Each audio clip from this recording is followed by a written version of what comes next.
This week's video is sponsored by Squarespace, the all-in-one platform to build your perfect website. So I photographed this location 4 or 5 years ago and I didn't have the best of experiences. You know, the conditions were quite flat and I came away with very little, but I returned just a few weeks ago with my phone and I managed to get some shots that I was quite happy with. So I'm back here today to see if I can really make the most out of this absolutely incredible location. Now, there's a few things that might work against me this evening. Now, the tide is racing in pretty quickly, so my compositions will be changing every few minutes.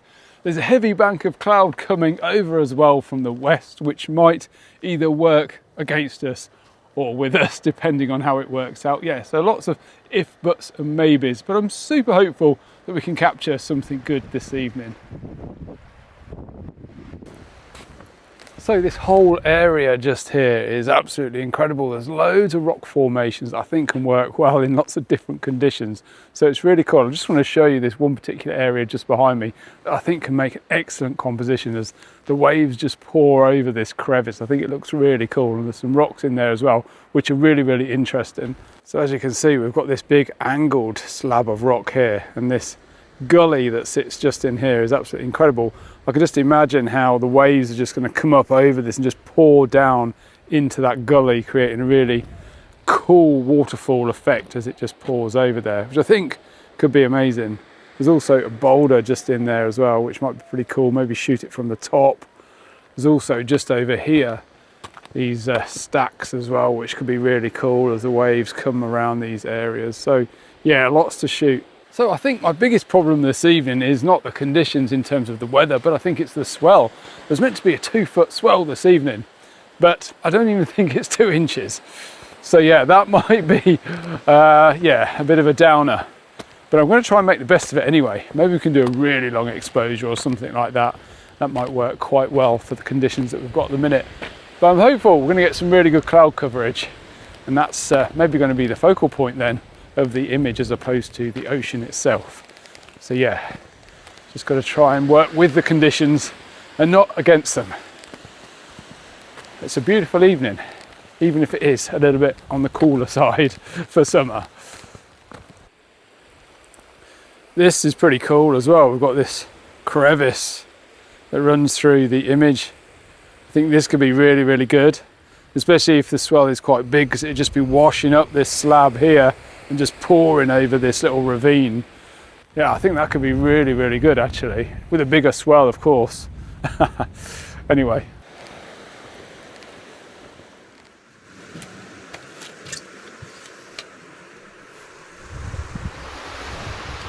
So I don't know if you can see it, my tripod is just down there next to my bag. So I'm kind of in the bottom of that ravine looking down it across to the coast. So yeah, the reason I've chosen this location today, one is I'm out of the wind here, which is always nice, isn't it, when you're out, but also this area is in shade, and I'm beginning to realize with seascape photography you don't always need to have light on your immediate foreground, because you have light reflecting off of the water, and quite often that's enough, especially during the summer, because what tends to happen if you're facing the light, you only get a very short window of opportunity in terms of the light being not too harsh to be able to take your photographs.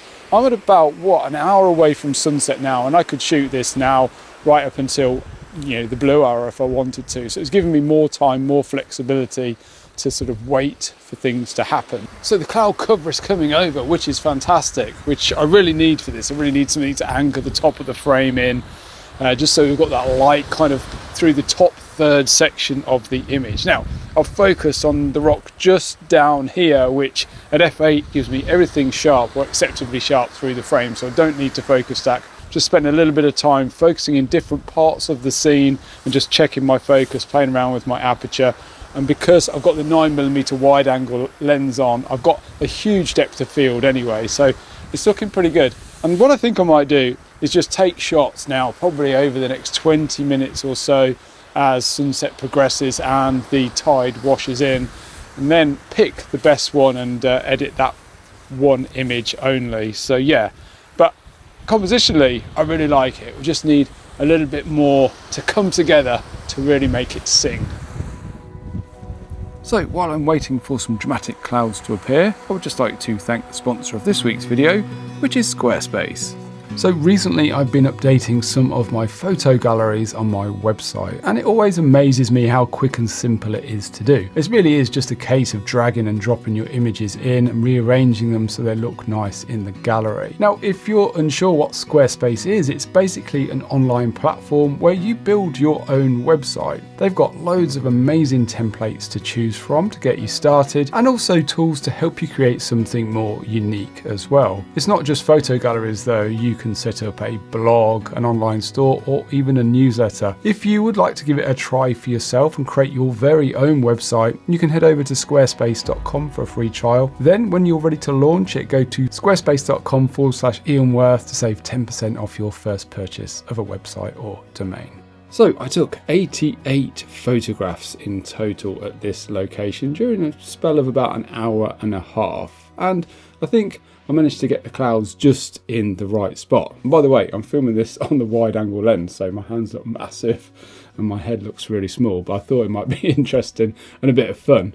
Chili Dog is asleep down here already, so we're going to get straight into the edit. We're going to do some selective dodging and burning on this image to really bring it to life. So firstly, I'm going to work on a selective area in the sky first. So I'm just going to come up to my sky detection mask, click on that. It's going to select the sky for us, and then I'm going to enhance the contrast in the sky, and I'm going to do that with the curves tool. I'm just going to plot a couple of points on the graph,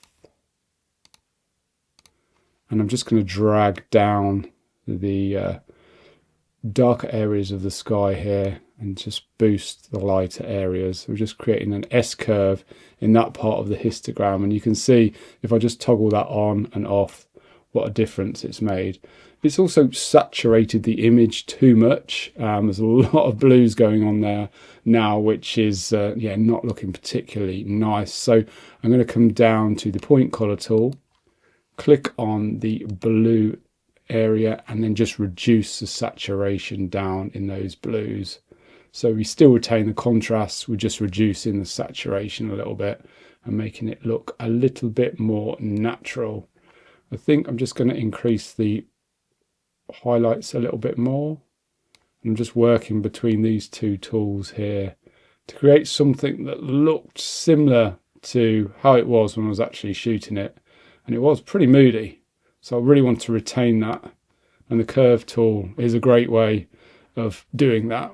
Next, I want to selectively work on this area here, just dodging and burning and bringing out the details in these amazing textures that we've got here. So I think this image probably lacks one thing. It's got mood and drama. We've got some amazing lines running through the image.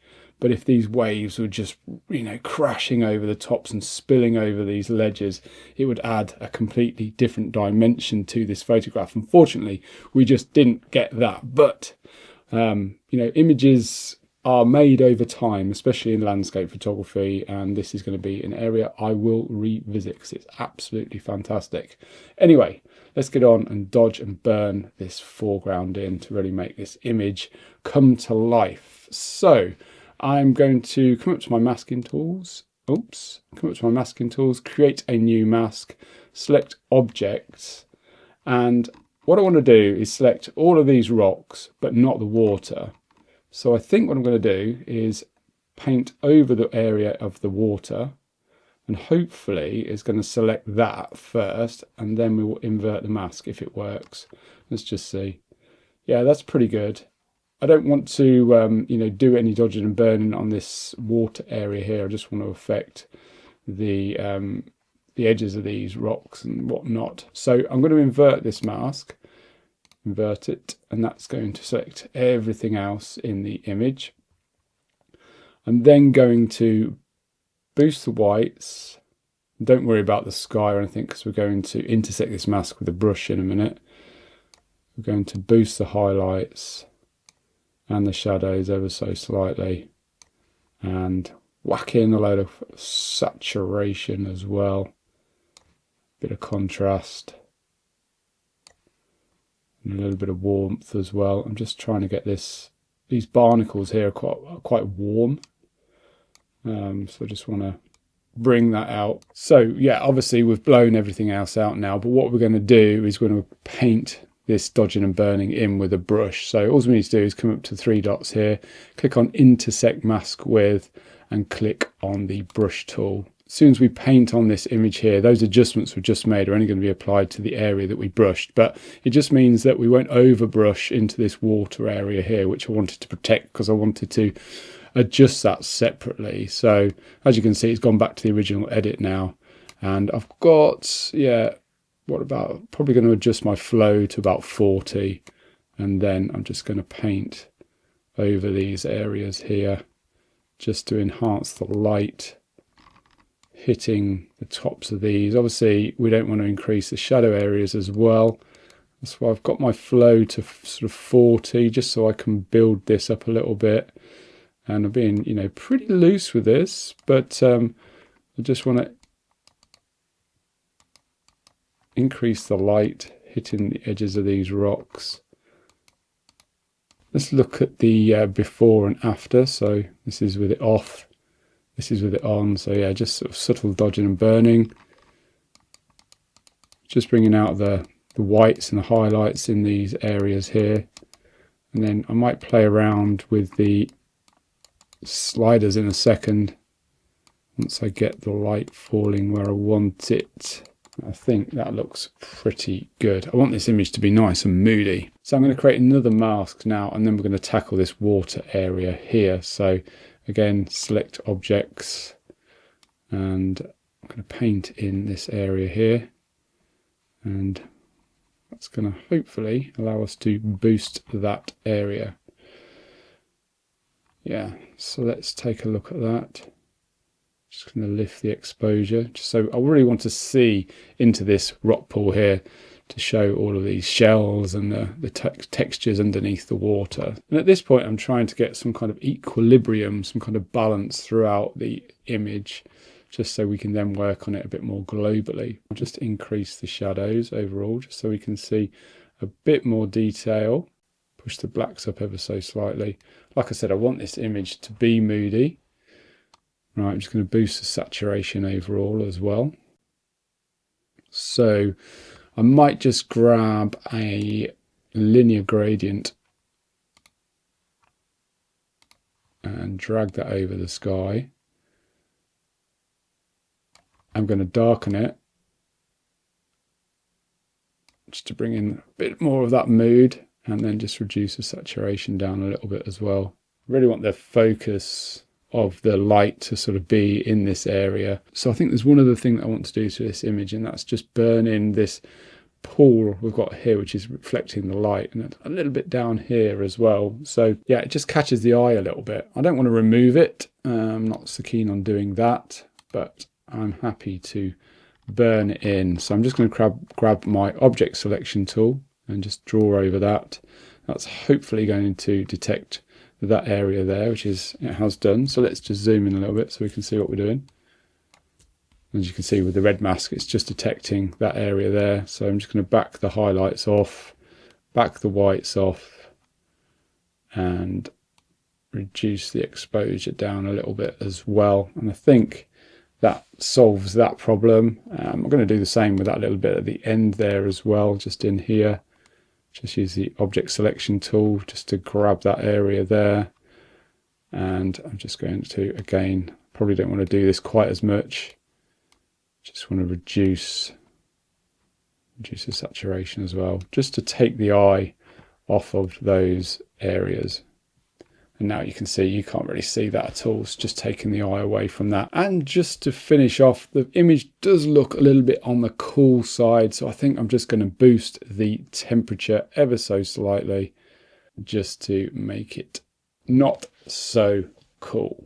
And I think, yeah, that looks a little bit better. Like I said, I nearly never revisited this location, and that was mainly due to the fact on my first time there, I just didn't have a very good experience. So to come back and have another go, even though I didn't get amazing conditions, I've learned so much more about the area. I found out 2 or 3 really good compositions this one included, that I'd like to revisit when there's some swell. So I really want the waves washing over these ledges, creating that really cool waterfall effect. Now, if you do enjoy following along with like edits, I have got a lot of editing tutorials over at the Photographers Clubhouse, which is my membership site. So every couple of weeks I do a brand new editing video where you can download the raw files that have been shot in my YouTube videos and follow along with the edit at your own pace. You don't need to use Lightroom. You can do it in whatever software you're using. So if you're using, say, Photolab 9 or Luminar Neo or whatever it is that you typically use for your editing, you can just grab the raw file and kind of follow along, put your own stamp on it. You can share that image then on the forum. We have monthly galleries as well. There's tons going on over there in a forum where members connect. It's also really cool because we've had quite a few members meet up and go out and shoot together. So there's friendships that have been made over there as well, which is really, really cool. So yeah, if you're interested in taking a look, I'll leave the link for that down in the video description. Anyway, a massive thank you for watching this week's video. I hope you got something from it in some way or other. It was fun getting down to this location and giving it another try, and I'll definitely be revisiting when conditions are, more favourable, shall we say. Anyway, until next week, take care.